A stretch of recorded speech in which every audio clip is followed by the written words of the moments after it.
বাংলাদেশে যারা ক্ষমতায় এসেছেন তাদের অন্তত বুঝার জন্য তো কিছু সময় দিবেন।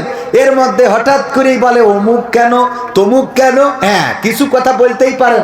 মোস্তফা গোলাম কি মোস্তফা সরোয়ার ফারুকী, এই মোস্তফা সরোয়ার ফারুকীর স্ত্রী আবার বঙ্গবন্ধুর স্ত্রী হিসেবে অভিনয় করেছিল, জানেন আপনারা? হ্যাঁ, অনেকে এই যে মিডিয়া কর্মীরা খুব ভালো করে জানেন। তো মোস্তফা সরোয়ার ফারুকীর স্ত্রী অভিনয় করেছিল নায়িকা হিসাবে বঙ্গবন্ধু সিনেমায়। সেখানে নায়িকার অভিনয় করলো যে তার কোনো পানিশমেন্ট নেই, কিন্তু নায়কের যে অভিনয় করেছে তার 10 কাঠার একটা প্লট দিয়েছিল, সেটা বাতিল করে দিয়েছে। তো ওরটা বাতিল হলে এরটা থাকে কি করে? মেয়ে মানুষ বুঝলি থাকবে নাকি? এটা কি রাখা যাবে? বরং এটাও বাতিল করার দরকার আছে না নাই? তবে এটার নামে প্লট হয় নাই, তাই বাতিল হয় নাই। ওগো আমার ভাইরা, এর অর্থ এই নয় যে তিশা যদি বঙ্গবন্ধুর নায়ক যে সেজেছিল, বঙ্গবন্ধু চরিত্রে অভিনয় করেছিল, তার নায়িকা হওয়ার অপরাধে মোস্তফা সরোয়ার ফারুকীর পরে কোনো দোষ আনা যাবে না। কারণ নূহ আলাইহিস সালামের স্ত্রীও এবং লূত আলাইহিস সালামের স্ত্রী, এই দুইজন নবীর স্ত্রীও নবীর প্রতি ঈমান আনে। কথা কয় না? ঈমান এনেছে। এই দুইজন নবীর স্ত্রীও ঈমান আনে নাই। সুতরাং মোস্তফা সরোয়ার ফারুকীর স্ত্রী তিশা, সে যদি মোস্তফা সরোয়ার ফারুকীর সাথে একমত না হয়, নাও হইতে পারে। কারণ হেদায়েত সবার নসিবে, কথা কয় না, আসে? সবার নসিবে আসে না। অনেকেই নামাজি আছে, স্বামী 5 ওয়াক্ত নামাজ পড়ে, স্বামী রোজাদার, স্বামী আল্লাহওয়ালা, স্বামী দাড়িওয়ালা, আর স্ত্রী আর একজনের সাথে মোবাইল নাম্বারে বলে হ্যাঁ, আছে না নাই? এরকম আছে না নাই? স্বামী খুব ভালো মানুষ, স্বামী খুব ভালো মানুষ, আল্লাহওয়ালা, সরল সুজা, আর স্ত্রী এত শয়তান। কথা বলে বলে কার সাথে কথা বলো? মামাতো ভাইয়ের সাথে, এখন কার সাথে ফুফুতো ভাইয়ের সাথে, এখন কার সাথে চাচাতো ভাইয়ের সাথে। ওর ভাই তো অভাব নেই, 14 গোষ্ঠী সব ওর ভাই, ভাইদের সাথে কথা বলে। এরকম সরল সুজা স্বামী আছে না না? মোস্তফা সরোয়ার ফারুকীও হতে পারে তেমন সরল কোন মানুষ। তবে আমরা তাদেরকে সময় দিতে চাই। আমরা দেখতে চাই বাংলাদেশে 3 মাস নয়, আমরা আরো সময় দিতে চাই এই বাংলাদেশ সংস্কারে তাদের ভূমিকা কি। যদি ভালোভাবে তারা বাংলাদেশ সংস্কারে ভূমিকা রাখতে না পারে, 15 বছর যারা চেয়ার ধরে রাখলো তাদেরকে যদি দাদার বাড়ি পাঠাইতে পারি, তাইলে বিনা ভোটে আমরা যাদেরকে বসাইছি ওদের পাঠাইতে আমাদের 15 দিনও লাগবে। কথা কেন লাগবে?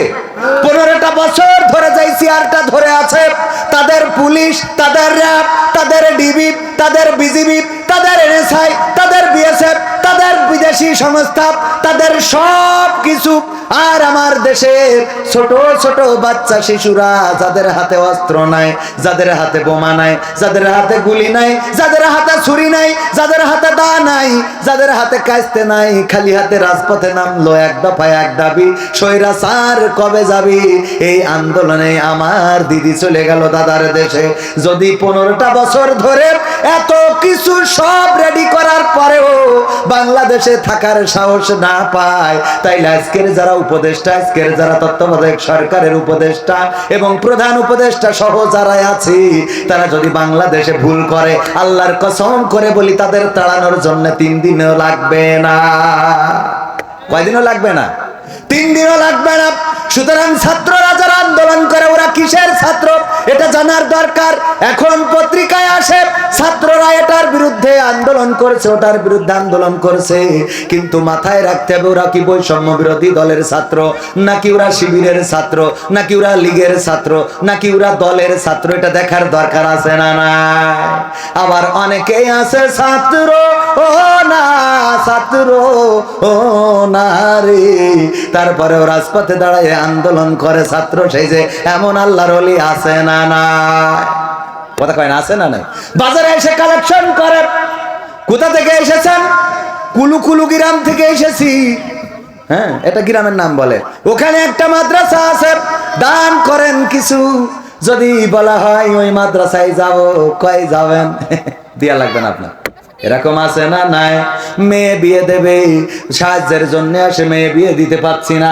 আমি বললাম ওগো আমার বোন যে মেয়ে বিয়ে দিবেন অ্যাড্রেসটা বলেন, ঠিকানাটা বলেন, আমরা আপনার মেয়ের বিয়ের দিন উপঢৌকন নিয়ে যাব, এত কষ্ট করেন, আপনার মেয়ের বিয়ের দিন যদি পারি কিছু সহযোগিতা করব। কয় দেবেন না, ভালো কথা, এত কথা কান কেন? তার মানে বোঝা যায় না, যায় না? এরকম ভণ্ডামি আছে না নাই? অনেক আছে। এই জন্য এখন যারা আন্দোলন করে, এখন যারা কথা বলে, এই কথা কারা বলছে এটাকে খুঁজে বের করা দরকার। অনেকেই আমাদের ভাই ভাই দ্বন্দ্ব বাঁধাতে চায়, অনেকেই আমাদের এই সম্পর্কের মধ্যে ফাটল ধরিয়ে দিতে চায়। 15টা বছর ধরে যা পরিবর্তন করতে পারলো না, 3টা মাসের মধ্যে কেমন করে পরিবর্তন হয়ে যাবে, এইটা তো একটু কমন সেন্স দিয়ে বোঝার দরকার আছে না নাই? কথা কয় না, আছে না নাই? 15 বছর ধরে এই রাস্তাটা পাকা হয়নি, এখন 3 মাসে আপনারা যদি আন্দোলন করেন রাস্তা পাকা করো, নাই ক্ষমতা ছাড়ো, এ হুজুর যাবে কেন? আগে 15 বছর দিয়েছেন। হিন্দুরাও এখন অধিকার না, অধিকার চাই, অধিকার চাই, শাহবাগে যাব, লং মার্চ করব, এই করব, তাই করব, কত হুমকি, কত ধামকি।